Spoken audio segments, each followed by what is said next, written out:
Hello and welcome to the DDOCast episode 381, recorded live on Saturday, May 9th. I'm your host, however temporary, Lessah. This week's screenshot, the symbol grabs a classic screenshot from a guild airship on our 221st DDO screenshot of the week. We like to talk about Dungeons & Dragons online nearly every weekend. You can watch us through the Twitch, YouTube, DDO forums, or from our website at DDOCast.com. The DDOcast is hosted by Cyber Ears, the awesome podcast hosting network. Shows are usually available within a few days of recording. The next show will probably be, I don't even know. Patrick's going to tell you that. It's okay. Sunday. You can stay updated with us on our social media pages and our website at DDOcast.com with our calendar.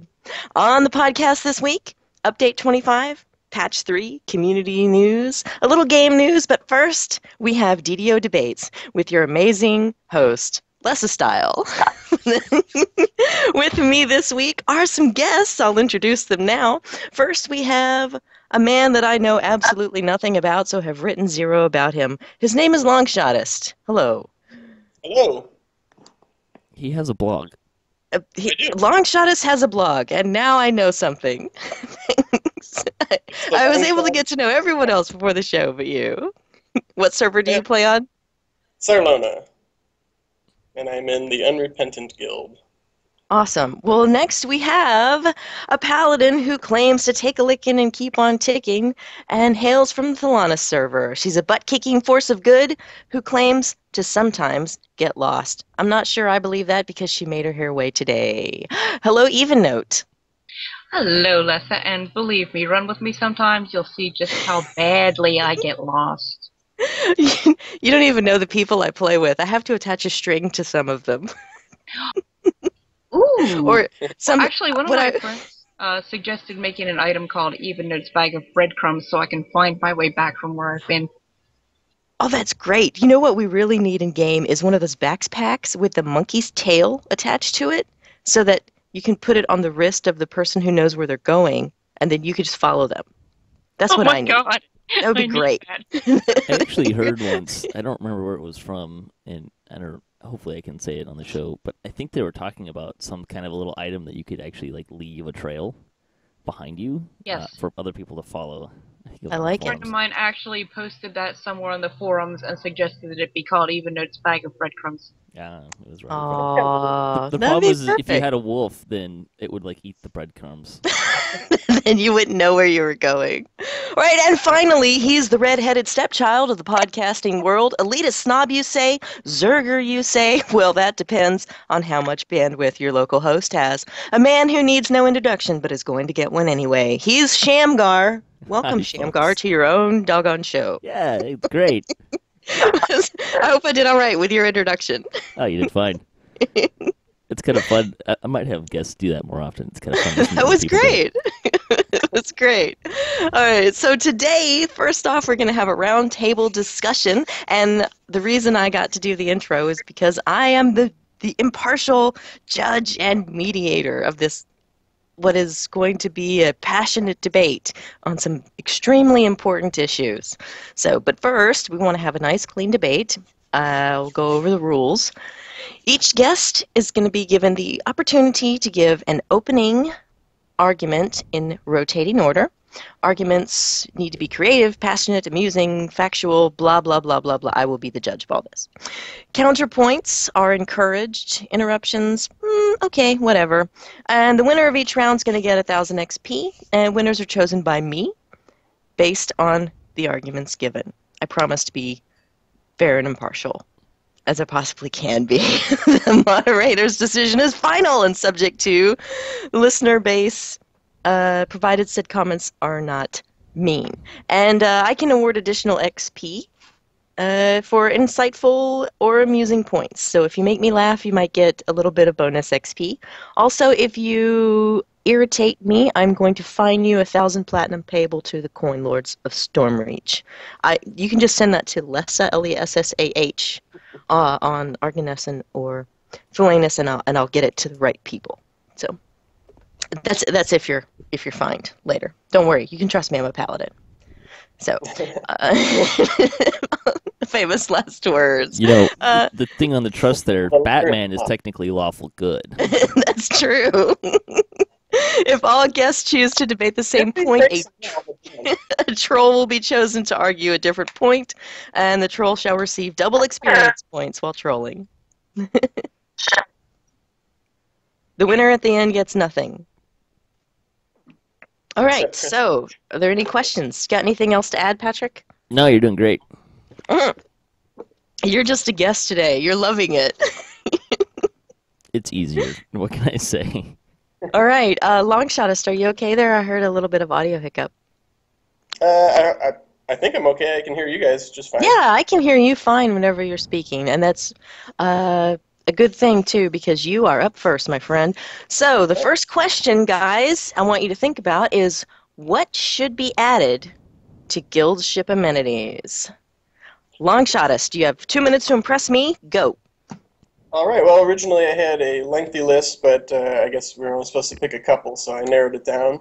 My first choice is a guild insignia device, which would be like a little clickable station where guild members can click and donate astral shards or turbine points towards guild ship upkeep. And the first time you do that, you would get a clicky that acts like that marathon tribute ribbon that they had a few years ago. So maybe your guild leader could choose like like a symbol or something from a variety of them, and that floating guild symbol that would indicate more than so if people have the names turned off, you'd still see your little guild insignia floating above your shoulder. Sitting above your shoulder, yeah, okay. Yeah, and upkeep. And my second choice is an emissary from Jackson Laws who would set up a PvP room on your ship so guildmates can whack each other around. If they expanded on it, they could maybe have instances for the deathmatch and capture the flag, which actually did exist in the game. Although if you wait in the queue, you will probably never. It will probably fill up, and you will likely never do it.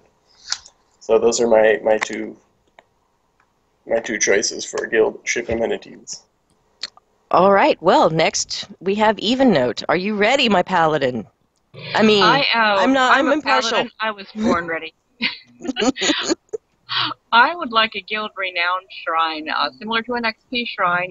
Give a certain percentage of guild renown when you click it, and obviously the higher level your guild, the higher percentage renown shrine you can get, and it should stack with renown pots.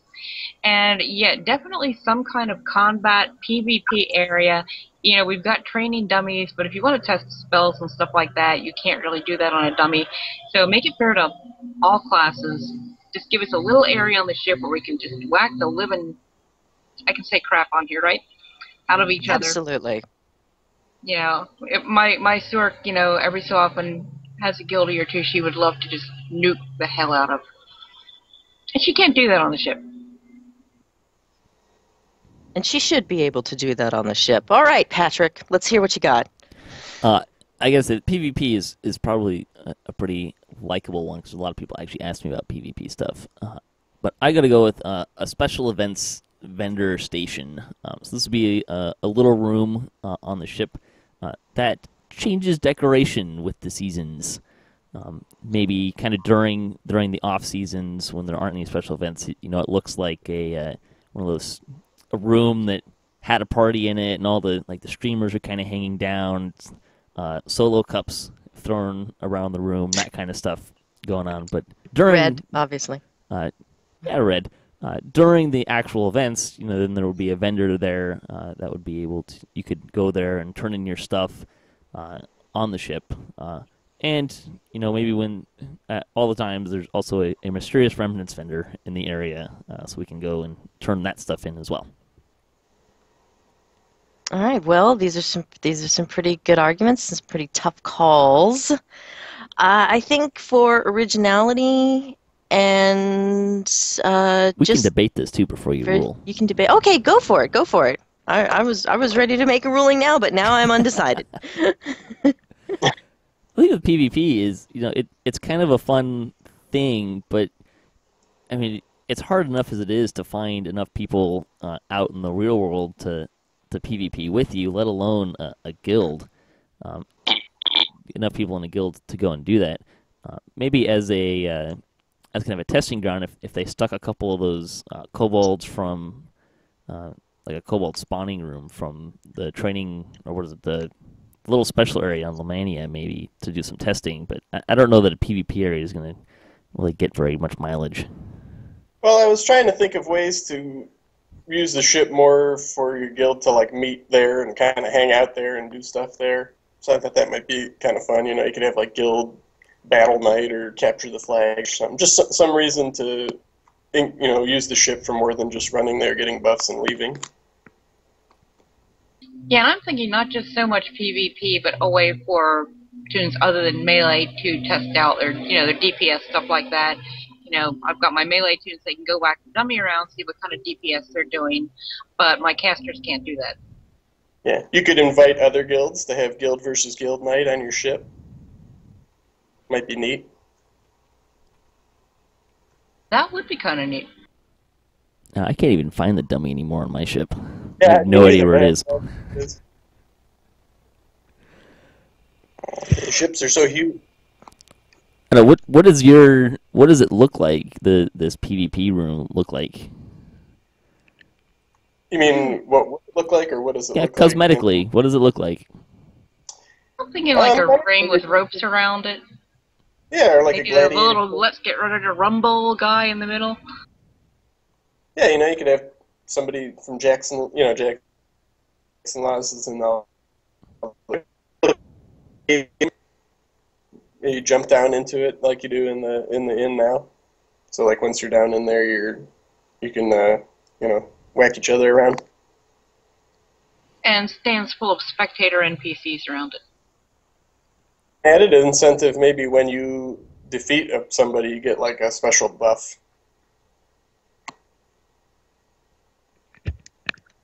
I'm liking this. Maybe you get to take their stuff as well. I don't know Can I have your stuff? PvP for losers, you say? Well, that depends on local weapon laws. Congratulations, Longshot. You are the winner of this round. 1,000 XP for originality. I'm not sure it would actually work, but, a man can dream and should be able to dream. Except there you go.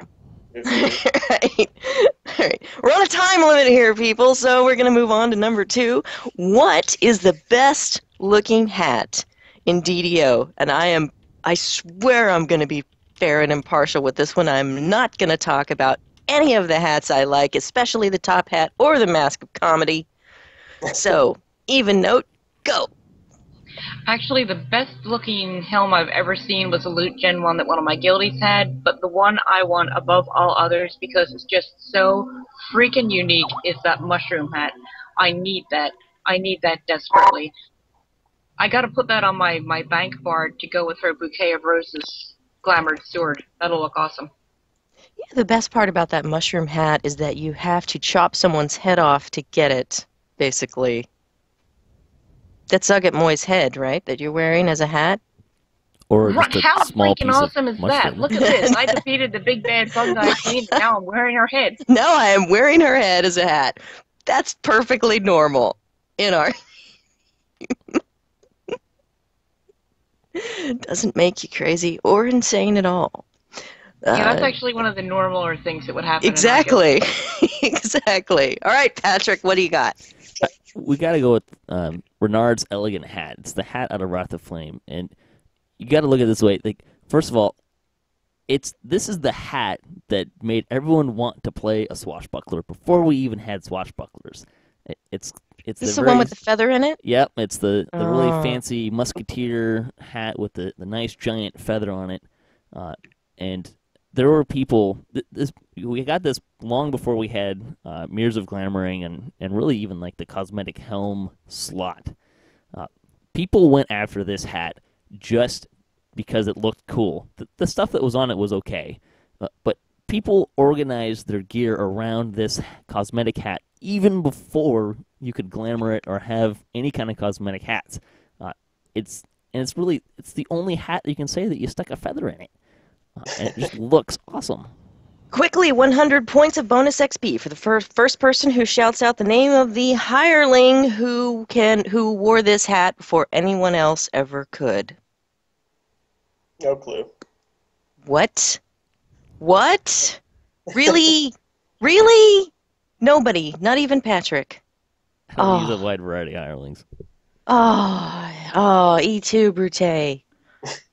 Barrage. It's Barrage. He's a level 13, I think, sorcerer, warforged sorcerer, and he wore that hat before anybody else.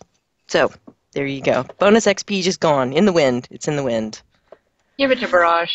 Yeah, give it to Barrage. Barrage has received He's a hireling. He 100 needs all the points help of he can bonus get. XP. Ringer. All right, Longshotist, what do you got? All right, well, I'm going to go for a couple of suck-up points by referring to my notes where the top hat was a runner-up for top helmet. But I am going to go with Minos Legends because it's a classic helm. Way back before I ever had one, I'd see people running around and think, no, that's a real pro player. It looks awesome whether you're wearing robes or heavy armor or an outfit. No matter what your class is, it's useful. I mean, it has fort and who doesn't need more HP, and it just looks cool, and it looks really badass for an adventure of any sort. Here's the thing about Minos Legends is, when you're going out for a night in Stormreach and venturing, and you want to look your best, if there's one thing I've learned about fashion from women is it shouldn't really be functional and it shouldn't necessarily make sense to actually wear it. But it also needs to be unique. And how many people do you see running around with Renard's Elegant hat compared to Minos Legends? Everybody was wearing Minos Legends for so long.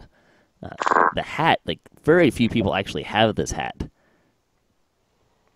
It's so unique, true, it's so but fun. Yeah, I'm not a huge pirate guy, but it does look cool. And it is unique. You got me there. I'm still going with the mushroom hat because when it starts raining, you'll stay dry. Well, the mushroom hat does kind of grow on you the more you look at it. Yes, like a fungi. Right. Yeah, it tells everybody, hey, guy.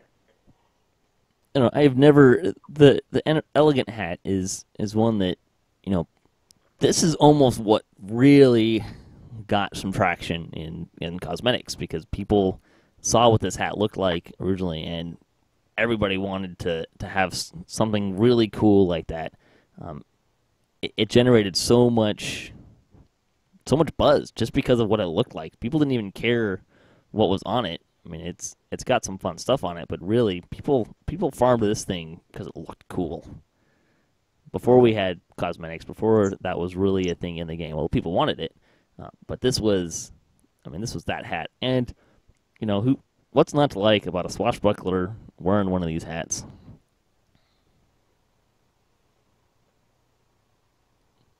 Doesn't the feather make it hard to see what you're trying to swashbuckle?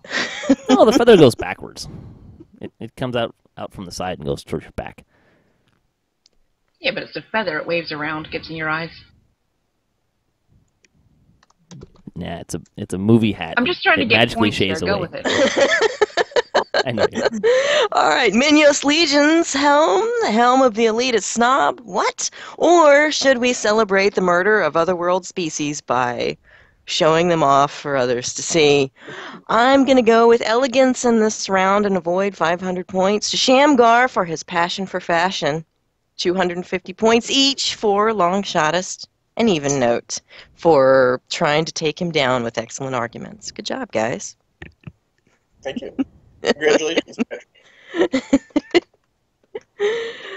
All right. So let's move on to, this is a good one. Who is the best DDO raid boss? Who's the best skipped a question. DDO raid boss? I skipped a question, really? Yeah. Let's see. Yes, I did. Right. I was thinking, wow, Patrick just doesn't ever want to go first. But it is, in fact, your turn to go first. All right, and this is a good topic for you, Patrick. Are vorpal effects on weapons even worth it anymore? This is an argument that I'm sure we've all heard before, but let's really talk about it now. Vorpal effects are effects that only happen on natural 20s with confirmed critical hits. So, Patrick, go. As an antidote before I start, I think Lessah actually gave me this question originally. Are they worth it anymore? Not really. They're not bad abilities. They add DPS, but it's not what it used to be. Back in the day, you'd look for a pair of vorpal weapons and you'd go around cutting heads off of everything because it was a really fast way to kill stuff. Now with the HP limits on things, stuff's got 1,000 hit points by Giant Hold, which is really where vorpal started to get some traction in the olden days. They've got better they have higher levels of the vorpal effects now, but still, the best one that you can find is like 2,000 hit points. I think there's one that's a little higher than that. That's on like one item in the game. But if someone's got less than 2,000 hit points, by the time that you can even use that stuff in epic levels, it's gonna die in 3 seconds anyways. By the amount of DPS that we're putting out, so no, they're not really worth it anymore. It's not that you should. It's not worth it to have it on a weapon, but it's not worth it to find it and carry it around in your golf bag of weapons. All right, Longshotist, do you have a counter argument for that, or do you agree? Yeah, I would mostly agree. I mean, I wouldn't say it's you to have it. I mean, it's worth it to have any extra effect. I mean, like Patrick said, back in the day, especially for tabletop players, I mean, you see vorpal, it's like instant salivate, like vorpal. I wouldn't go seeking it out, but if you find it on loot gen and it's got some other decent effects, why not? And especially these days with all the extra ways to increase your crit confirmation, it's more useful, or I guess I would say it procs more than it used to when you roll a 20. But I wouldn't go out of my way to get it. But yeah, I mean, like, the mobs just have so many hit points.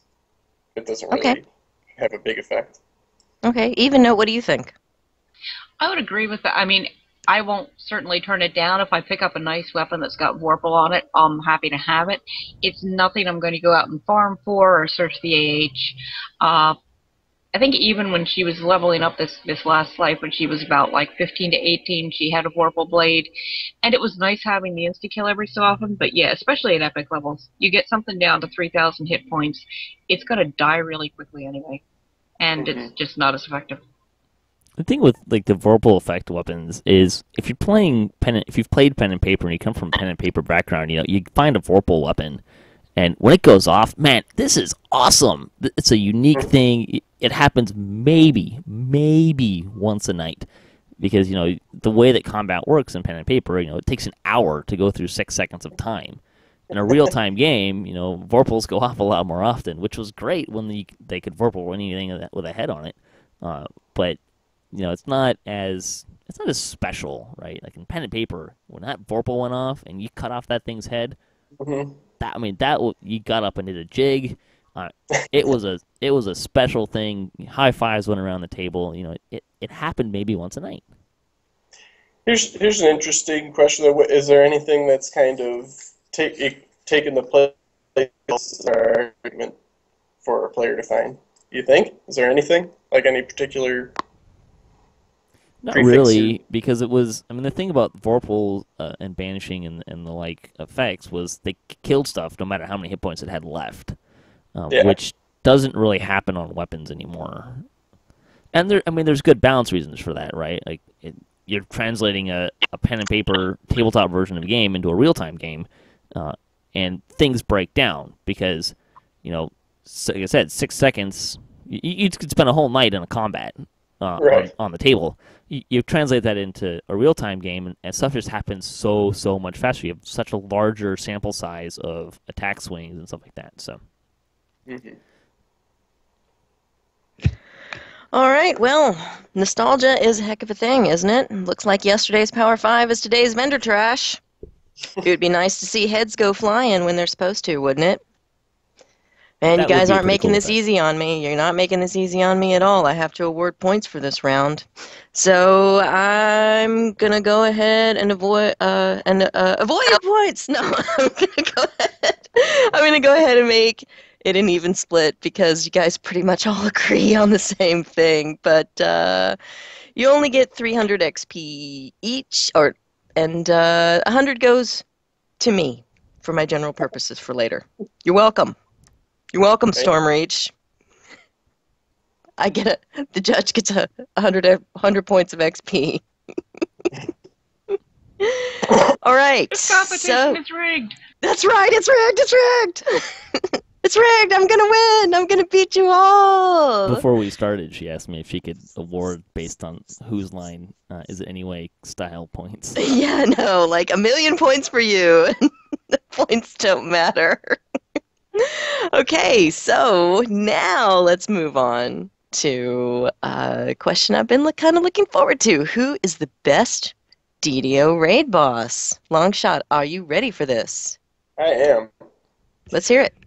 All right, well, I actually have not rated all that much, despite having played for the last 9 years, but I read a lot and I watch a lot of videos, and I am going to say the 2 dragons from Fire on Thunder Peak, because it's 2 red dragons on a mountaintop, ready to slay foolhardy adventurers and add their gear to their horde, and that just sounds like the perfect D&D moment. I think up until that point, Vela was always good for that wow moment, especially for a player's first time when you step in that plane of night, and now you get that experience with 2 huge red dragons on a mountaintop where you get to smote their ruin. So I'm going to go with the 2 red dragons on Fire on Thunder Peak. All right. Even, what do you think? Honestly, it's got to be Harry. When I think of a raid boss, he's the first one that comes to mind. We meet him in Shroud. He tells us, he doesn't know why he's here. He belongs on Shavrath. He kills you. He lets you come back to life. You banish him. You fight him again, and you go to Todd and you fight for him, and he gets shrunken down so cute. Seriously, I actually know grown men who would pay serious money for a Harry plushie. That's just iconic DDO right there. All right, excellent argument. Patrick. So when I think about the raiding scene in the game, you can kind of boil it down to 2.5 styles of raid boss. One is the raid boss just stands there, and you run up and swing at it, which is essentially Vela and Loth. The other one is you stand there and tank them, and you just stand there and take a beating and give one back, and that's kind of the whole way it goes. Sometimes there's a variation on that where you kind of just kite them around, which would be more of the Fire on Thunder Peaks. But there is one raid boss that completely broke the mold on any of that, and that was Lord of Blades. Lord of Blades is, hands down, the most dynamic raid boss. The dragons look cool, the raid bosses look pretty cool, but the Lord of Blades is something that even the best tanks in their day really had. You couldn't just stand there and go toe-to-toe with them. You had to actually have some technique in tanking. You had to block the stun effect. You had to, or have another way around it. You had to get out of dodge for his whirlwind attacks. There was the Rain of Blades, which caused some problems. This was the one raid boss where you simply could not just stand there and go toe-to-toe with him unless you were shield blocking and had to use a lot of Intim Tank, which was really hard to do. Plus, this guy had the best Warforged armor in the game for eons and looks totally badass. It's got to be Lord of Blades. All right, so let's take these 3 raid bosses to our PvP pit ring on our new airship and throw them all in. Who's going to win? Go, people. Lord of Blades.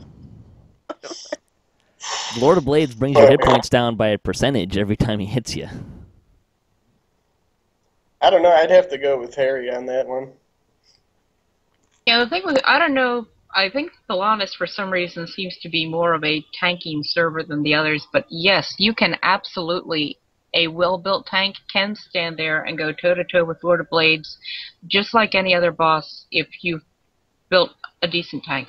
I've done it. I've seen it done by other people. Yeah, it's a lot easier than it used to be. I'm harkening back to when he came out, and there was only epic version. There wasn't epic, normal, hard, or elite. I mean, this was a raid even that tanked was. him in her first life, which was before Epic Destinies and all that. You can do it, but it took skill, right? Like timing, learning how to tank him, I'm not all that those skillful, and my that timing, stun. my hand-eye coordination sucks. So yeah. This was the raid boss that not just myself, but a lot of my folks in my guild. I mean, we'd run this raid just to play with this guy. He was so much more dynamic than anything we'd seen before. He does have a lot of lore and story behind him too. I guess that kind of amps up the interest there. Oh, so does Harry. Yeah. Would your dragons even fit on the ship in the PvP pit? I'm really worried about their participation in this event, Long. They'd have to polymorph into their human forms. Oh, of course. Or they'd destroy the ship. Would that put them in a disadvantage, though, being in human form? Maybe they would just destroy the ship. And then, bam, no more PvP pit. They win by nobody wins. Right. If I can't win, none of you guys are going to win. Isn't the Lord of Blades a god? PvP pit, hell, you won't even have a ship left. Yeah, hopefully the Lord of Blades would have Featherfall on, or he'd fall to his death in the marketplace. Isn't Lord of Blades lore-wise considered a god? I think so. You can't kill him in the raid. Yeah, he has followers too. He grants his clerical spells too. Yeah, but he didn't save Lyrlith harder.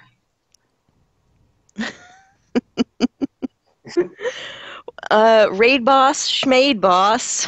Why hasn't Turbine opened a store where they sell hairy plushies where I can buy one? Why can't I have a mini hairy companion in-game that follows me around that I paid twice as much for? Are you listening, Turbine? Money talks. Do you want it? Do you want it or not? So, this round, I'm going to have to give 800 XP to Evennote. Congratulations, my darling, for an excellent, excellent argument that included money for our wonderful, wonderful creators of the game that we all love, and 200 points to Shamgar for an awesome, passionate argument about the Lord of Blades. I think there's a little bit of hero worship going on over there. What do you guys think? My main persona is a Warforged. But because we all love hero worship, that's 100 points of bonus XP also for Shamgar in this round. Congratulations, guys.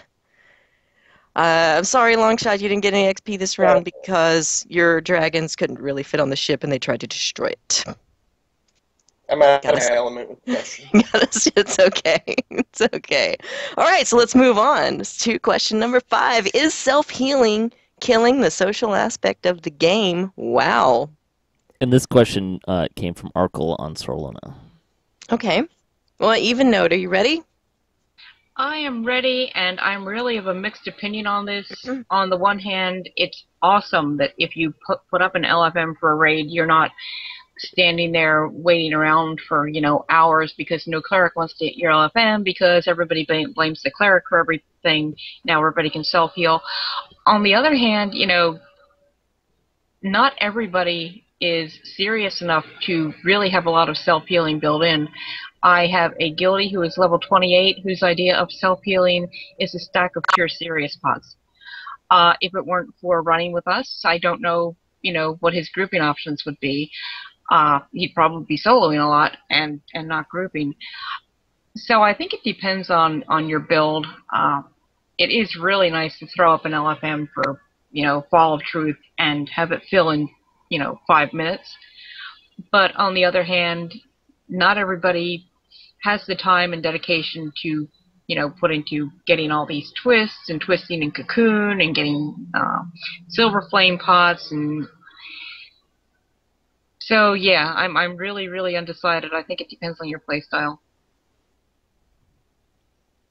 All right. Well, that sounded appropriately middle of the road. Good job. Patrick, what do you think? I'm going to say no, mostly because self-healing allows people to play more content than they could otherwise. It doesn't really factor into grouping. At most, you're going to get maybe one spot held that doesn't get filled for a true healer. But more often than not, you're going to use your self-healing, go run some stuff. You don't have to sit there and wait. You get to experience the game more. And the other thing is, you get to build a lot more interesting memories of running content by having maybe less than, we'll say, traditional modes of healing. I've run Tower of Despair a lot of times, and I can't remember most of those runs or anything from them, but you have not run Tower of Despair until you run it at level 20, most level 20s, and you are an artificer and you are the primary healer, and you get to really stretch the boundaries of what healing looks like, and it was probably one of the most fun runs I ever did at Tower of Despair. All right, so creativity in healing. Creativity, Healing in You, a book soon to be published by Patrick Shamgar. Look for it on your local stores. Next to the Hairy Plushie. You can pick them both up together at a discount. Longshotist. I am also going to say no. This feels like one of those forum issues that I haven't really experienced in the game, but there's a million ways to look at this issue. Self-healing options for all the classes, I think, were developers' response to a lot of players not wanting to wait around for clerics, and also just the really poor attitude towards clerics back in the day when Sovereign Host forbid, somebody got a boo-boo or died. Self-healing options there's a wide variety of them for any player. I think they're just another tool in your build box, and it is not very difficult to add options for any character. I have a pure fighter that, I throw a couple points in UMD, and I can scroll heal, I can raise, I can buff myself with tensors, so the points aren't wasted there. Everybody should carry pots, even if you are a cleric, I think, because it just helps. But no, I don't think it's having much effect on the social aspect. It gets people in groups and running quests quicker, and maybe it's a new player sort of learning experience to know that how and that you should have some self-healing options, but it's not very difficult to add it to your character. What's more killing to the social aspect of playing DDO? Sitting outside a raid for 30 minutes waiting for just some sort of healer, or being able to pull someone else into the group and go run something without a healer. But when you come across someone who is not overly self-healing, that's where it hurts the social aspect, because those are the people who are going to, they might get into a group, but, the group starts sounds like, oh, this guy can't heal himself, we won't invite him back, type of thing. And I haven't experienced that myself. And I see what you're saying about having a fighter who can scroll heal. I've got a mechanic who scroll heals and stuff like that. But I don't think that really is so much of a social issue. It's easier for her to get into groups because of that. Like I said, what about my guildie who is not self-healing? And on this particular server, he's level 28. He plays there once a week and doesn't really, have the time and resources to put into making that tune self-healing. And he's going to get left out of groups because of that. So, yeah, I'm still going with the 6 of 1 half. There's pros and cons either way. Well, a lot of issues, and this one included, I think. I don't know if there's much developers can do. A lot of it just stems from player attitudes and the evolution of the game. So I don't know if it's a solution that the Turbine can solve. It really comes down to player attitude at the very forefront of the conversation, right? The people that maybe aren't going to let you back in because you couldn't self-heal, they're going to have limitations whether or not self-healing is a big thing in the game. If anything, though, self-healing keeps those folks in the game. No one wants to wait around all the time for a cleric. We like having some options, and to be honest, before there was as much self-healing in the game, anyways, people ran stuff solo.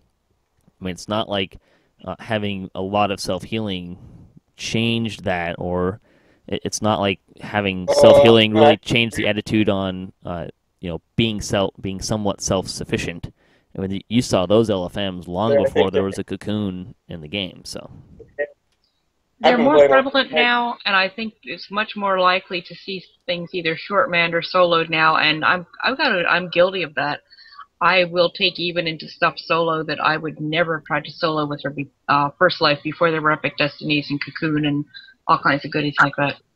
Oh, they added self-healing in because people wanted to solo and because they didn't want to wait around. So I guess in that way, yeah, maybe it did. Maybe I'm going to change my argument. I'm going to say it did affect it because I think a lot of self-healing options, especially for non-traditionally healing classes, were added in because players did not want to wait around to group. They just wanted to solo. And I'm talking like way back in the day, like, 2008. I think it was the other way around. I think having more self-healing options encouraged more people to solo. I don't think it was... you just said it encouraged more people to solo, which means there would be less social aspect.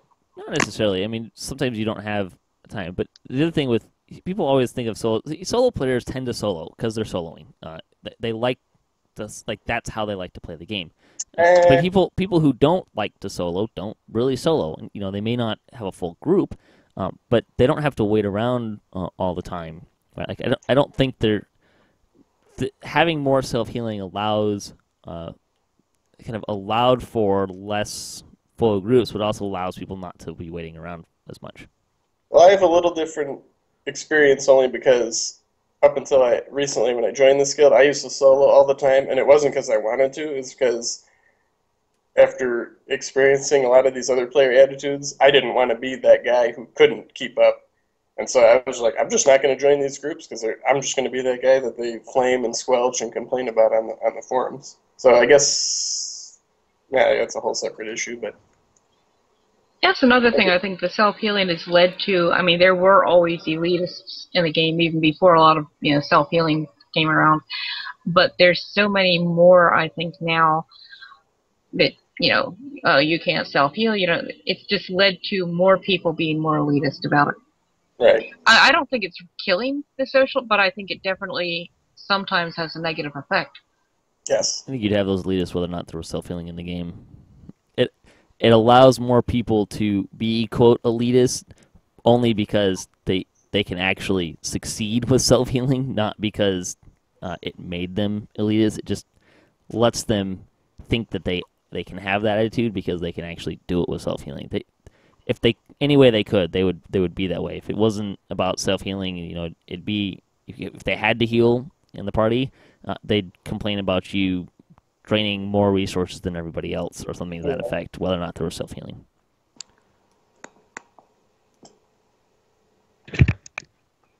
You guys are not making this easy on me at all. It's not an easy question.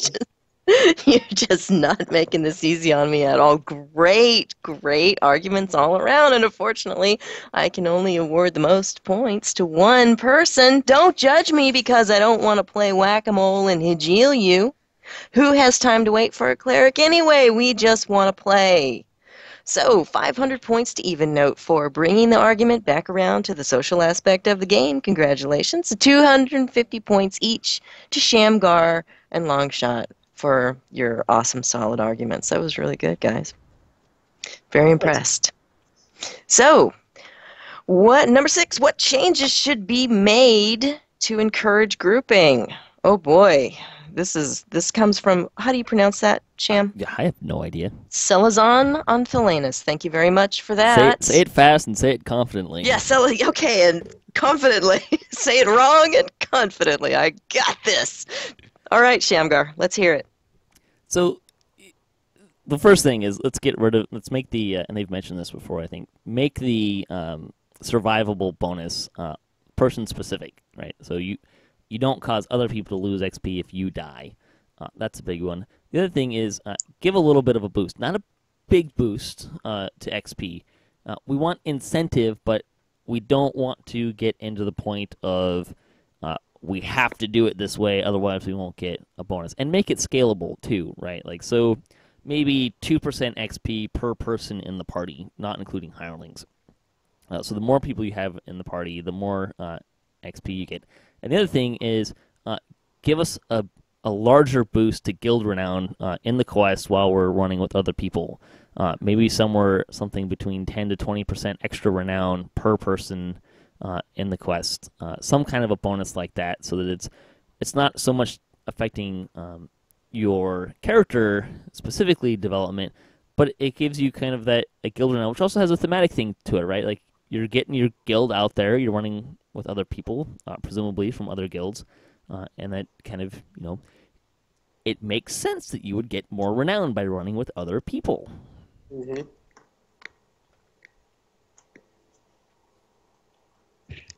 All right. Longshotist, what do you think? How am I going to encourage grouping? I think whatever it is, it should not be tied to XP bonuses, because a lot of players equate the word bonus to getting penalized if they don't get it. So there's that whole argument, and then they'll bring up the whole, like, I'm forced to group, I'm getting penalized if I don't group, which I just don't understand that attitude, because it's like, it's a bonus.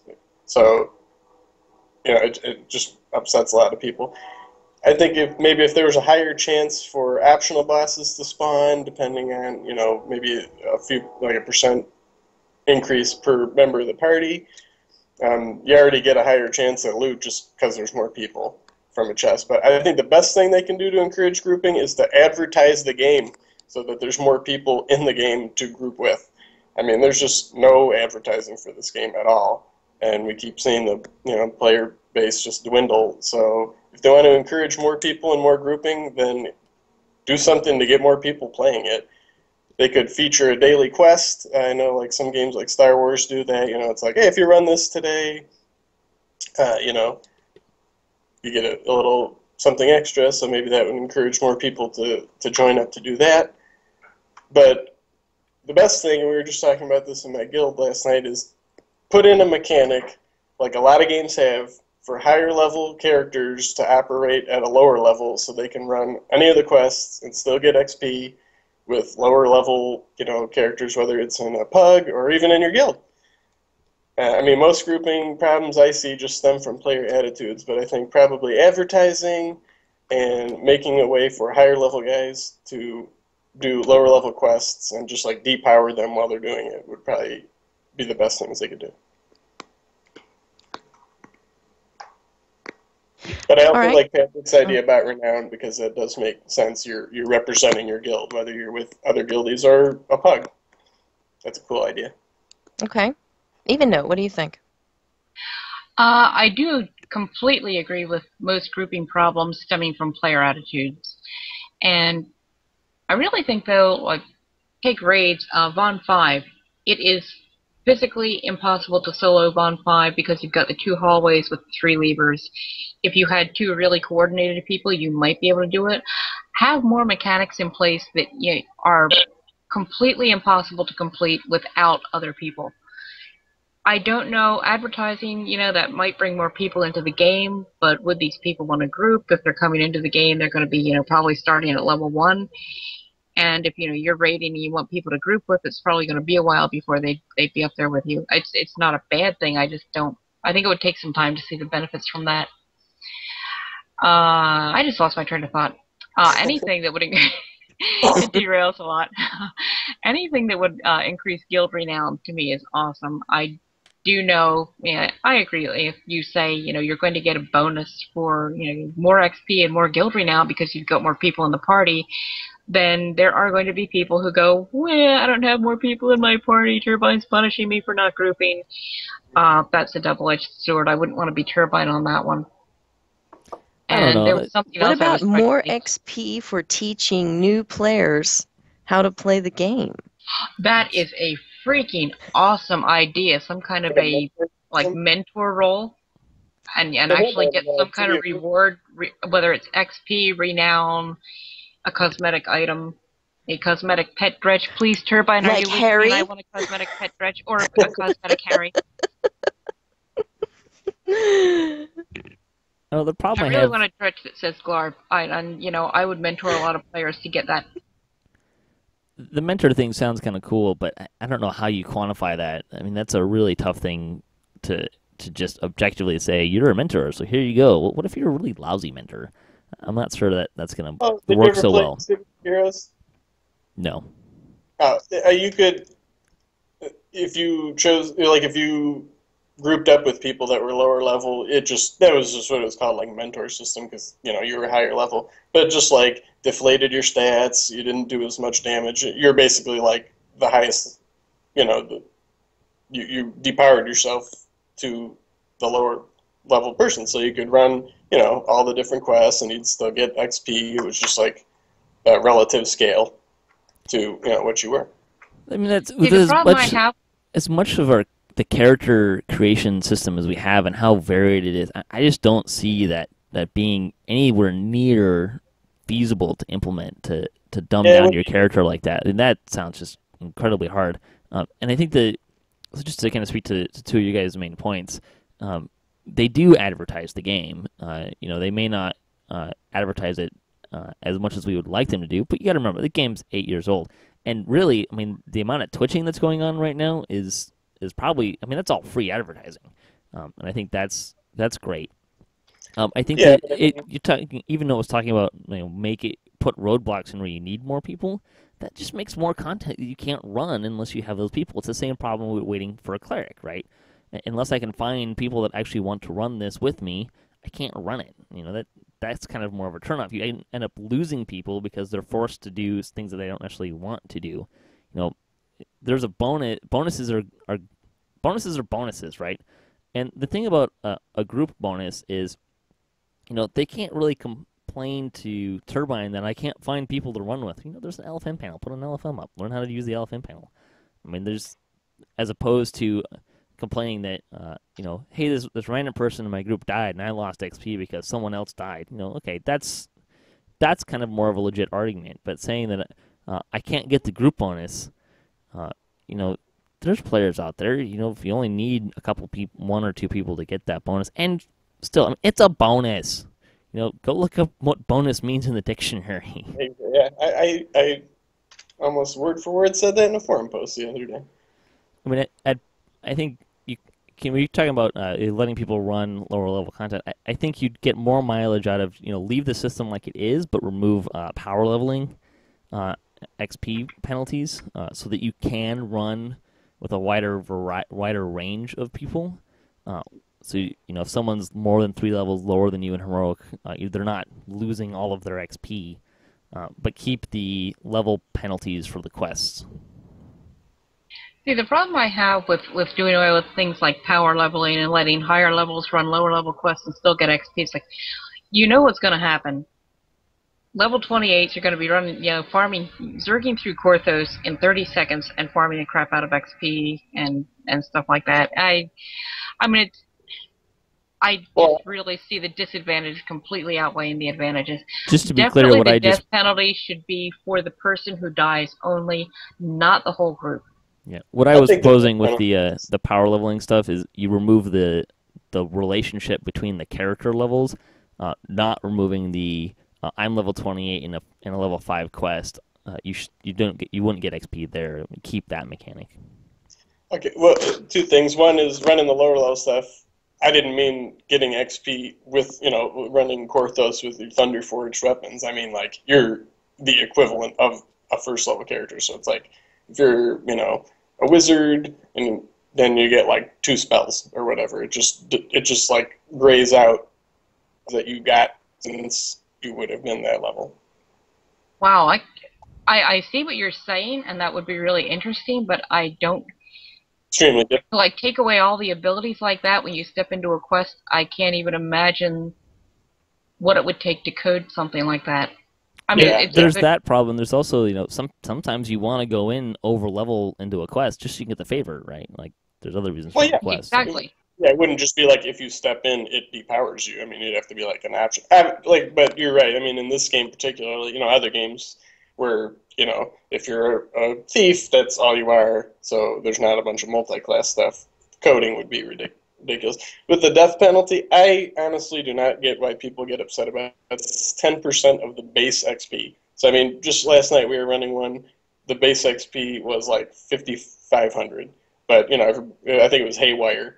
But, you know, by the time you add on VIP and your voice of the master and all that stuff, you're getting like 18,000. So it's like 500. Really? People get that upset about I don't get. And plus, try playing back in the day when you lost XP if you died. Them were the days. Yeah.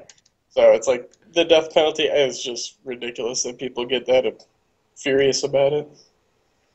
I'd also like to see them implement something, and I know they started this because of the glitch where you didn't have to be level 20, you could get into an epic quest, but have epic characters, even if they're not running the same thing, able to be in the same party with heroics.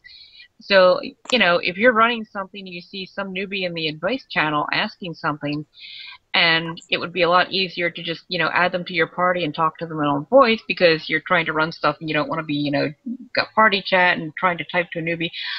It would be nice to just be able to add them to your party and, you know, you go run your epic dungeon while they're running, you know, the storehouse's secret or whatever. And, you know, it would give a way for you to help them. We've got a guildie who is, I think the highest tune she has is like level 2 or 3. Every Friday night we're, you know, running epic Stormhorns, and we can't put her in our groups and talk to her on voice because she's not epic level.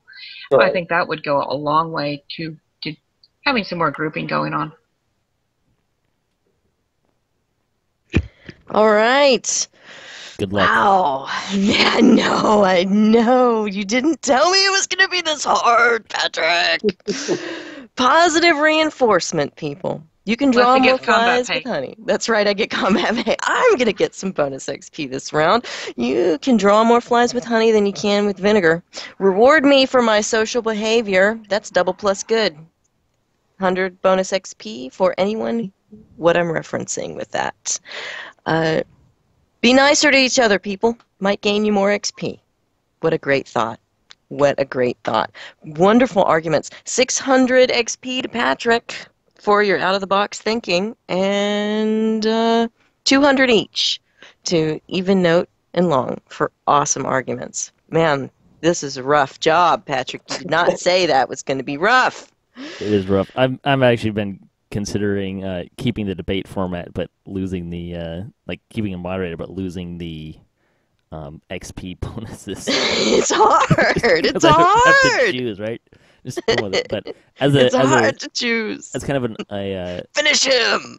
A slightly off-topic antidote to that question too. I think it'd be nice if they widen the range of mysterious remnants drops too. 'Cause I think right now you only get it if like you're within 2 levels of even an epic.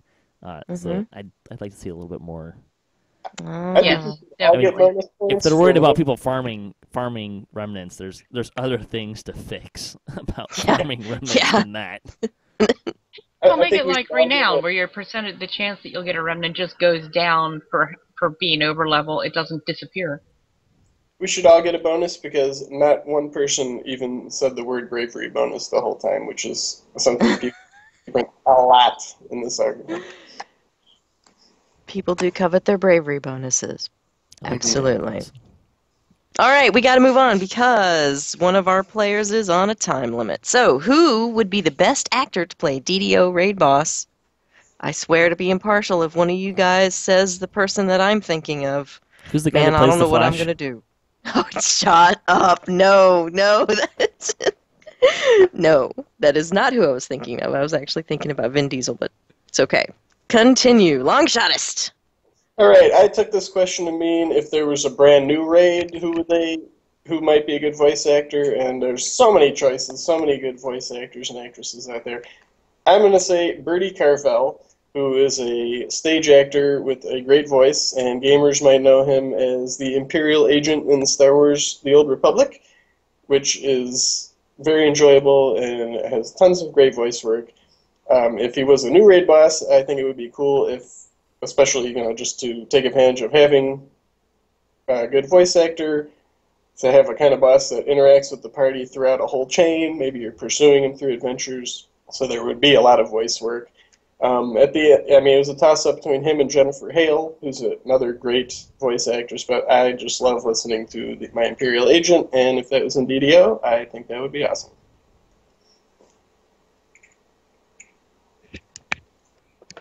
All right. Evennote. I think anybody who has ever watched Dr. Horrible's sing-along blog would agree that Nathan Fillion makes an awesome, awesome, awesome villain.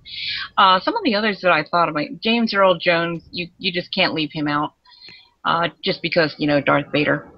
And I really think Anthony Hopkins, whether or not he's eating your liver with some fava beans and a nice Chianti, I think he would be really good. Hey, pick one. ¿Por qué And no honestly- los dos? Honestly, for kind of maybe a campy, fun kind of Zoriat style raid, Jim Parsons, can you imagine a raid boss with the voice of Sheldon Cooper? How freaking cool would that be? Oh my gosh. I'm going to attack you now. You're in my spot. How about Christopher Walken as the But admin? think- Metagame. Hey, one person. Come on. Pick Go, one. Patrick. I'm going to say it first. If you're going to pick Nathan Fillion and you're not going to mention him as Caleb in Buffy the Vampire Slayer, you're losing ground for me. I'm going with I Idris. actually never watched Buffy the Vampire Slayer. He was pretty creepy. I know, everybody freaks out. Idris Elba playing Lord of Blades. I think he's not for me personally, but I hear he's got some decent sex appeal. He's a great actor. He's got a great voice, a really nice voice that can be menacing. He can play that menacing character, but he can also really get into the emotions. Lord of Blades is he's the raid boss, but he's trying to do what he thinks is best for his people, kind of things. You can kind of bring that into it, and plus we've seen him in Lord of Blades armor in Thor, and he looks badass. One thing about, I wasn't sure if you were asking, like, if there was a movie and an actor was going to play an existing raid boss, or like Doug said, if you were going to have a new raid boss, who should voice him? So It was kind of intentionally ambiguous. just, I guess, open to interpretation. Yep. If you want an actor playing a raid boss, who would it be? So, and I got Idris Elba. He looks the part. Especially look at his footage from Thor and in the gold spiky armor. He's a great actor. He's got a solid, nice voice. You could listen to him all day long.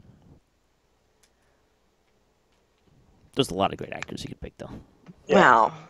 Wow. Well, this is another tough call, guys, but none of you said Felicia Day or the creator of Eberron. I thought of Keith Felicia Baker. Day.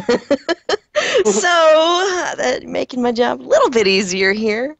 Lord of Blades, brace yourselves, folks. I'm going to sing, "Loving you is easy 'cause you're beautiful. Doo doo doo doo." That's from You want Minnie From Riperton to Shamgar play the with Lord Love. of Blades? from Shamgar with Love. He is in love with the Lord of Blades. That is the second time he's tried to pimp the Lord of Blades on this Great show. raid boss. This is the one. Like there's the thing with Lord of Valentine's Blades for me Day? is the first time Did I you ever give saw him flowers and chocolate? That's all I want to know. the first time I ran Lord of Blades. The splash screen pops up and Lord of the Blades is on the splash screen. I haven't even met him in game, and I'm like, oh my gosh, I want that armor. All right. Well, 300 points for everyone this round, and I think the 100 points of bonus, the 100 extra points is gonna go to me. Me, I want that 100 extra points because I said Keith Baker. Baker's And not an Felicia actor. Day. even though did think of Felicia Day. She's actually my pick to play Janet in the Rocky Horror movie. Oh the my remake. gosh. Oh, Wouldn't that she would be be awesome? so perfect. So perfect. It would be wonderful. Well, this has been a very close race. I think we're down here at the bottom. If you've been keeping track, because I haven't. I have actually been keeping track, and congratulations, Evennote. You are the winner of this debate by 50 points. Oh, really? I thought it was. Yeah. I thought I was. No, no, that the one argument. But all it takes is one good, solid argument to put you over the top. That's good because that's about all I have. Just one argument. That's all I got, man. I got one shot at me. All right. Well, Patrick, thank you very much for letting me host Yeah, good job. the DDO debate. It was more fun than I thought it was going to be, and Does this mean we get to watch you and Evennote perform a comedy number here? a comedy number, well, maybe a Like karaoke duet. Whose line? Whose style? line? Evennote has to be out of here in 7 minutes, but Yeah, yeah, Evennote's I'd be gotta up for that go. at a future date. So I'm gonna hand the show back over to the host, the actual host now, so that he can finish the darn thing. Thanks, guys. Great debate. Some really solid discussion. I hope folks really enjoyed that. And thanks to Lessah for moderating. It's hard work. It's tough. It is hard work, but it's nice being able to debate instead of host for a change, isn't it? Yeah, it is. Definitely. It's definitely. Good. I enjoy both aspects of it. Although sometimes trying to figure out how to award that XP is just excruciatingly painful. But with that, we're going to go to game news. I think Evennote's probably going to duck out here soon. Do you want to say anything, or before you go, Evennote, plug your blog and stuff? Oh, yes, I have a blog. It's ddoeven.wordpress.com, and I'm also the person behind RDDO, which is rddo.x10.mx. If you have a DDO blog and you're not on there, drop me an email at evennote@gmail.com, and I will add you. Are the damsels on that? I'm not sure if the damsels blog is on that. What? Do you have a blog or just a stream? We have a website, damselsofddo.com. Yeah. Oh, I will add that. Yeah. But you Yeah, might and- want to shoot me an email and remind me because I'm Yes, I will. really forgetful. Now you're on my radar. Right. Is it toxic? Yes, my radar is toxic. Awesome. Thanks, Evennote. Appreciate you making time for the show, and we'll catch you next time. Thank you for having me. And thanks, Doug. Thanks, Lessah. That was really fun. So, game news. Update 25 Patch 3 was released. Not a lot of changes, but the base XP for both parts of Temple of Elemental Evil was increased, as were the optional objectives for defeating X amount of enemies was increased as well. And they increased the rare encounter chance by 20% off of the critical path, so you should be able to find more of those as well. Let's see. Steel Star popped in as well. With the temple, they intentionally tried to approach the reward scheme in a very different manner. For both loot and XP, the strategy of Zerg to the end as fast as possible is not going to yield the best rewards, and that's intentional. The base XP isn't extraordinarily high, but you can earn about 10 times that in a single run by completing the optional Slayers and red names. The best chances at the loot many people are farming right now is in the random encounter chests. There seems to be a lot of people running for quick completions, which is a fairly inefficient way of getting XP and loot. It may not be the best XP per minute in the game, and definitely won't be if you're going for a fast completion, and that's perfectly fine. They did boost the XP, but they don't want to force anyone into a particular playstyle. Temple of Elemental Evil can be completed relatively quickly if that's what you want to do, and still get XP and chances at all of the named loot. It's just not necessarily the most efficient or rewarding way. There are many places in DDO where the opposite is true, and there's room for both kinds of experience, which I think is completely a fair point. I would have to agree with that. After my first couple of runs through the Temple of Elemental Evil, I decided I didn't like it. Not because of...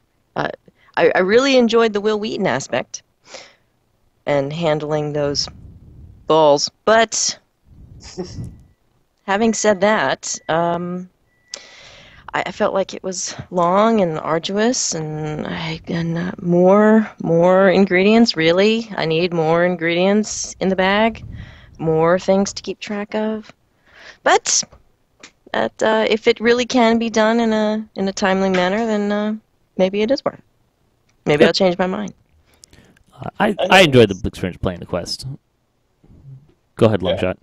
As I say, I had a mixed reaction at first. I mean, it was the first time, like, and then I was like, it's okay. But, the more I run it, it's grown on me. It's a dungeon crawl. I like that it's different than the other quests. I was not too keen on another crafting system, but it's neat, and it's got some cool stuff, and it's just fun. I have fun running around in there. I wouldn't mind the crafting system as much if there were things I actually wanted to craft. Yeah. But, I mean, I'm on the upper echelon of acquired gear, too, so I have to recognize that as well. And I know a lot of people really like the cosmetic looks and stuff, so there's some advantages and disadvantages. Not every set of loot has to be the end-all, be-all, and an upgrade. And it's a fun quest. I enjoyed running it as well. So, Daily Dice. New items were added to the Daily Dice reward table, including +6 to 7 upgrade tomes. Yeah, right. I'll ever find one of those. +1 tomes of Fate, and then 1 to 2 and 2 to 3 upgrade tomes of Fate, which is pretty cool. We haven't seen tomes of Fate in there before. There are new creature companions. And DDO Central asked me if I knew what they were, and I do not. I tried to get it out of Jerry, and he said find them. There's a gold seal of Elixirs of Acolyte's Healing, which you can get out of there, which I think seem to be pretty higher version of current elixirs. You can also use them twice as often, so they have a faster cooldown. There's also going to be long-lasting potions of melee power, range power, spell power, PRR, MRR, all potions of which will provide a +10 to the respective benefit, last for an hour, and persist through death. Hey, can we get those in Remnants, too? Remnant rewards, maybe? That'd be pretty slick. That'd be lovely. I think those would be good rewards there. Actually, I was thinking about some of the healing elixirs and maybe even spell point potions of Remnants might also be options. I am terrible at using consumables personally, but I think a lot of folks would really like that kind of stuff. And I'd probably really make use out of the power potions there. Those would be pretty good. Sevlin had some information on casters. They will be looking at cast performance at the high end, specifically against bosses on Epic Elite. Casters could use a boss or single target DPS epic spell that is a bit more mana efficient, and will probably come in the form of a stacking dot. Casters probably need some additional mana efficient options other than spamming magic missiles with Shirati. Yes, please. At some point, they'd like to take a look at Magister and Draconic Incarnation as well. Warlocks should be hitting Lomania in about a month. It was a little unclear if there'll be the other parts of that update as well, but Jerry was saying probably middle to late-ish of this month. There is, however, a Warlock subforum now active as well. And I'm sorry, someone already took the first post. There's new 2015 Quarter 2 wallpapers, which we'll link to in the show notes. And Jerry also did some work on the DDO YouTube page. He freshened it up a bit, created a bunch of playlists. So if you want to follow a specific stream, show, or shows, you can kind of just subscribe to those individual playlists. He did a great job doing that. It looked pretty awesome, much less cluttered. I think I might try and ping him to have an all stream playlist, just so that I can link it a little more efficiently on my YouTube page. But it looks pretty great. I'm glad he did that. Bonus days, you can get plus 30% crafting XP, which is not the shiniest bonus we can get, but some people do like it. And coincidence have it, I'm actually doing a little bit of crafting right now for other reasons, which we'll talk about later. You're crafting? Marginally. I'll talk about that. Okay. Why later. Store news. You can determine your discount through Sunday, May 10th. You can get 10% off of 1,000 turbine point purchase with the code DYD10, 20% off of 2,000 with DYD20, and 30% off of 3,000 turbine points, DYD30. That you can apply that to things that are on sale as well, and you can use those codes like 10 times per account. So yeehaw! So if you got some shopping to do, now might be a good time. It's time to paint the ship. Yep. Sale or other sales for the week. You can get 20% off of Epic Destinies, Tomes of Fate, Keys of Destiny, and Fast Travel. You can also get a free Lesser Experience Elixir, one of those with the code LSXP15. Who doesn't like more XP? Chronicle, the 141st Chronicle. Ginger Splice put together a list of items that come with pre-slotted augments. You can also join the community DDO community on Reddit. Events. Makar's 10-week challenge is continuing. This is why I've been doing crafting, is because I've been trying to twink out characters for this. The first week was Kobold Assault. Second week was A Small Problem. And then the third week, which is now up, is you can do either the Pit, or you can do Temple of Elemental Evil Part 1. The goal, kind of the main goal, is to see how low a level you can complete these quests on. I have completed Kobold Assault, and I completed the Pit. I had some problems with A Small Problem. I've only tried it once. You had a small problem with a small problem? Yeah, the point where there's the Fire Elemental ambush at the camp. Both of them were champions, and they hosed Prawn Pits. I mean, absolutely hosed. They spawned, and within about 3 seconds he was dead, and I couldn't grab aggro. So I used the same character that I used for Kobold Assault for A Small Problem, which didn't work, and then I completed the Pit with him, which turned out to be quite a bit more challenging than I was expecting, because the Prophets use a lot of hold person, which was very problematic. I managed to succeed. I did die twice, which was the maximum amount allowable.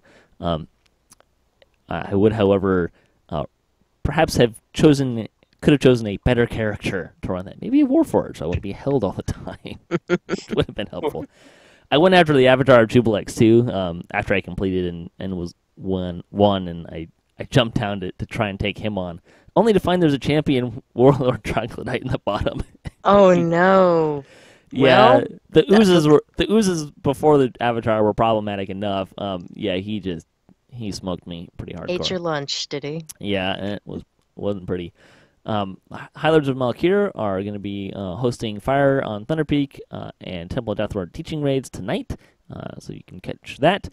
Legends is a Kyber-based guild with chapters on every server. The guild frequently has players online and looking for people interested in joining a solid guild with good players.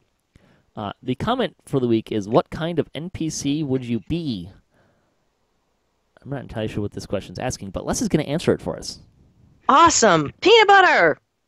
I would be a crazy one. If you remember the Inspired Quarter, can't remember the name of the quest, but you go in there. Yeah, Dream Conspiracy, you run in there and you have to free these prisoners before you kill them.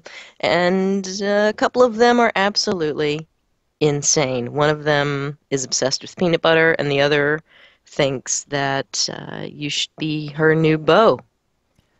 These are some of the better dialogue. Some of the best dialogue in the game. So definitely be a crazy NPC. And how popular is Dirk? From Dirk's Got a Secret, now you can find him in at least 3 places. Longshot? What kind of... Oh boy, I don't know. What kind of NPC I would be? A helpful one with some good information for new players in Korthos. I would be a Warforged, and I would probably be somewhere cleaning and shining my greatsword. And I don't know. Probably I would be helpful to a point. And be helpful to anyone who wants to know about the Lord of Blades. Yeah. all things Lord of Blades. If you're willing to listen, I'd probably be the guy that would have a lot of people around him listening for a while until they realize that every question I'm answering for them, I'm answering with about 4 times as long as it needs to be. I'd kind of be that guy. Some fan site news. Our show last week on leading a guild turned out to be rather popular. Had some really great feedback on that. DDO Players News had the latest information. See that from which one this one was about. I think it was the one before about Pine Leaf's logic. The Damsel DDO started over with gimped characters. He's releasing this on Tuesdays now, so some of this fan site news is about a week and a half old. That's fine. The Dirty Kobold had a 3rd episode. DDO Gamer has a new blog by Bentor. Welcome to the blogging community. Axel's DDO channel reviewed Temple of Elemental Evil. The Ora Secletica answered critics of the Monk in a new post. And the Longshotist had a post on looking at multi-class and pure builds for analysis and advice. Well done, sir. Thank you. Let's see. They introduced the community team. If you want to find out the forum names for all of those folks, you can do that. And Wizards of the Coast launched Dragon Plus, a digital magazine, which the DDO Players News talked about a little bit more in their last episode. See, what was going on this week? There was a weekly Wednesday. Jerry went through the Web of Chaos. Bonnie and Moosey Pants have their show now with a Zerger optional viewing, if you want to get the shorter version, which I think was like an hour plus instead of the 3.5 hours that they played. The Pikers Anonymous is a new one, and Fridays at 4, also a new one with Jerry. Yesterday I was on that with him as well, and we were talking about hirelings. We took some hirelings through some Epic Elite content, and tried to sound intelligent about hirelings. I think we managed to... You have a leg up on the hirelings then. I think we managed to sound smarter than the hirelings themselves. Only just. Yeah. Some other stuff on blogs. Tactilicious and Craftilicious had a review of Temple of Elemental Evil, his kind of the third part of that. Damsels 14, apparently their gimps are a little gimpy. So there was the actual podcast of that. There was a 15th episode this week. I'm not sure if the podcast part of that is out yet. Have you released that yet, Lessah? Nope. Okay. No, I'm not. But it'll probably be soon. Damsels episode 14 is out, yeah. I'm sorry, I thought you meant 15. No, 15 is not. It's going to be out this weekend. It's going to be fun. DDO Players News, episode 31, Will Wheaton's Balls. The fun that had Bonnie and Moosey Pants on as well. I'd say Bonnie is getting around right now. She was on DDOcast. Hey. She was on DDOcast. She was on Players News, and she has her own Twitch thing. And then I saw on Twitter that she was on someone else's Twitch group as well. So she is. Can't get enough. That's great. DDO Players also has a Who Should Be the Next DM post as well. DDOcast news. We do have DDOcast Splat still going. Probably going to be next Monday, Lessah, next Monday at the normal time. And that might, hopefully that'll be a little more consistent about moving that, or not moving that around. So also, I'm posting myself doing Makar DDO's challenges, hopefully in sequential order. I have the pit one ready to go, but I need to do the second one before I do that. And I will probably at least make a token effort to complete Temple of Elemental Evil solo on Elite at level 4, which I presume will end very poorly. I'm going to give it a whirl. Also, if you want to support the show, I would like to be able to do some larger prizes, but I need help to do that. So if you would like to see larger fun prizes for the stuff that we're doing, you can give on our website. You can feed the kobolds on our website. And also, there will probably be announcements very shortly about a special DDO Splat episode, and I'm hoping to have Guild Feud number 2 out by the end of the month. So that's some stuff to look forward to. Lightning Post. Jalora commented on our Guild Leader show last week and said, "Is it weird to wish that my Guild Leader would listen to this, especially about recruitment? We have 5 active members, and 2 of us are strictly low levels, and the other 3 only do epics. Even when I ask the Guild Leader if I can invite someone to the Guild who is great in a quest, he just says no. I haven't changed size in a year. It's tempting to leave for a bigger Guild. As Bonnie said, without interactions, it's just for the buffs, and many guilds have the same ones nowadays." I would say that, no, it's not weird. And my personal opinion on how a guild should run is there's a leader, but that leader should be receptive to feedback from the other players because it's their guild too. And frankly, I would probably leave that guild I'd probably have a longer conversation with the leader about it and kind of see what his take is on recruitment and where the guild's going. But, I might consider leaving, and if you want a bigger guild, then absolutely go find a bigger guild. This might be a good thing to add to your debate list. More people equals more problems, right? So Yeah, I maybe. can relate to not wanting more people in your guild. If you don't know them, don't trust them. You don't know. Somebody might paint your ship a weird color. That would just be wrong. Has that happened to you before? No, absolutely not. Nobody wants to spend the money to paint the ship. Yeah, I mean, guild politics are kind of tricky, right? But I think it's important to note that if you don't feel like it's your guild or the right place for you, then leave. Find a new guild. You said yourself they all have the same ship buffs, right? Yeah, and I don't Does that think mean everybody's got a Drayden Kraken?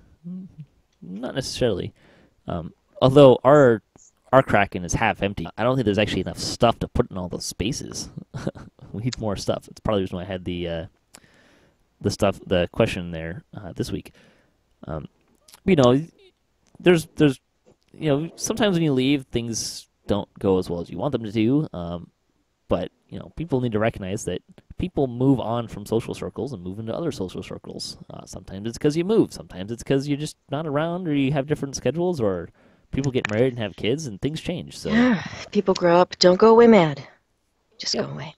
You can certainly leave a guild in good terms, and just have a disagreement of what you want out of your guild, and that's totally fine, and it should be totally fine. But on that note, our survey question for the week. Ivan from Galanda and Solana asks, how do you choose a guild? And we'll try and give you some short tips on this. Do you guys want to have anything jumps out to you on this? Check the forums for your server. That's how I found the Unrepentant. And, I mean, most active guilds have a thread going, and they say, like, what they're about, what kind of players they're looking for, what kind of stuff they do. And it's pretty easy to find something that fits what your playstyle is. Yeah, just play. Find somebody that you think is a pretty decent guy. You can ask him, kind of quietly, hey, do you enjoy being in your guild? Yada, yada, yada. And, I don't know, see where things go from there. It's like dating, isn't it? It's kind of daunting. A little bit, yeah. And like dating, ideally, if you do kind of reference to the last question, if you separate, the goal is when you separate, you can it's not messy, right? That should always be nobody the goal. wants a messy breakup. I would say the piece of advice I tend to give the most often is, take a piece of scratch paper, write down how you view your play style and what you want out of a guild. Just make a short little list. This is terrible dating advice, but it works great for a guild. Make a list. And what's important to you in your guild? What do you want? Do you want a lot of people that you can run with at all hours of the day? Are you looking for a small, close-knit community? Do you want to do raiding? Is TRing really important to you? Are you kind of new and you just want to learn the game? Like figure out what you want out of your guild, and take that and start looking. You can look on the forums. Is a good place to find stuff. Look around. The second guild that I was really in, I just knew that the only thing I was really looking for was I wanted a large guild. So I looked at the Who panel, and I scrolled down, and I looked for a guild that had a lot of people on during times that I was on. I did that maybe like 2 or 3 days, because I was on my standard playtimes, and there was a guild that had a lot of folks on, and I sent someone a tell in the guild. And that's how I joined Fallen Heroes. It wasn't very complicated. I just knew I wanted a large guild with a lot of people, and that's what I did. We can also run with folks. If you find people that you enjoy running with, that can be a good way to do it as well. Yep. Start building a friends list. Social networking. Those are all great ways to do it. So there's kind of some quick tips on how to choose a guild. And with that, we're going to close out the show. So, Longshotist, why don't you give us a plug? Where can people find your blog? Okay, well, my blog is The Longshotist, LONGSHOTIST.com, where I blog about geeky stuff, including DDO, on a semi-regular basis. But I also have a special gift for gamers. I recently got contracted to do game design for a horror survival game. It's called Unholy, and it's from Enix Studios, ENYX Studios.com. It's an indie developer. And once it releases, they're going to give me a promo code so people can get a discount on getting it for Xbox Live, PS4, and Steam. So keep an eye on my website for that. It should be coming out in August or September. Lessah? Well, August or sorry. September. I am the co-host of DDOCocktailHour.com, a podcast that discusses the social aspects of Dungeons & Dragons Online and pretty much whatever else Samus Grobo and I feel like talking about. And then I have a really fun show called the Damsels of DDO. I am 1/3 of the Damsels, and we are part of the DDO live stream team. We twitch every other Tuesday. If you stay up late or if you live across the pond, you can catch us at 2 a.m. Eastern Time. So that would really be Wednesday morning, unless you're in California, and then it's 11 Pacific Daylight Time. So you can actually travel through time if you watch our show. Sometimes we die, sometimes we don't. Sometimes things go our way. We always have a good time, no matter what. And you can also follow me on Twitter. I'm at Lessah, Lessah. And I want to just thank Patrick for letting me moderate the debate today. Yeah, I hope you had fun. What a great time that was. Yeah, thanks for having me on, too, Patrick. Yeah, absolutely. Thanks for being on the show, guys. Thanks to Evennote, who had to leave a little early. And thanks for everyone listening to the show. And also, thanks to other contributors to DDOcast. A lot of great folks helping me with the show. This is not a one-man show. Thank goodness. I mean, can you imagine listening to me talk for an hour and a half? Because I could do it. I have done totally that before, actually. Yeah, right? I am a fairly dry personality, radio voice. But thanks also to Turbine and Wizards for making the game. Thanks to Cyberus for hosting the podcast. You can hit us up at DDOcast.com for show notes, our calendar, previous shows, swag, other fun stuff. You can also feed the kobolds there. If you want to be part of the show or just say hi, you can email us at ddocast@gmail.com. You can also find us on social media and follow us on latest cast updates. Our closing tip from the week comes from Pink. Antalanis, learn from others' experiences as much as possible and use the wiki. And if you want to learn from other people's experiences, you can watch them play on all the Twitch channels and watch how they die. It's a good way of doing it. Do you watch any of them regularly? Not really, no. Oh, I watch CM Morgu. So he's Twitch Tuesdays, you guys, if you want to tune into somebody. I like him. There's too many for me to keep track of. There are a lot, but he's the one I watch regularly. So, until next time, all your attack rolls be crits, all your test level appropriate, have fun, and don't forget to check out all the streams on YouTube for DDO or DDO, what is it, DDO Central stream? I don't know. Check them out. Have a good one. DDO stream. Yeah, Patrick.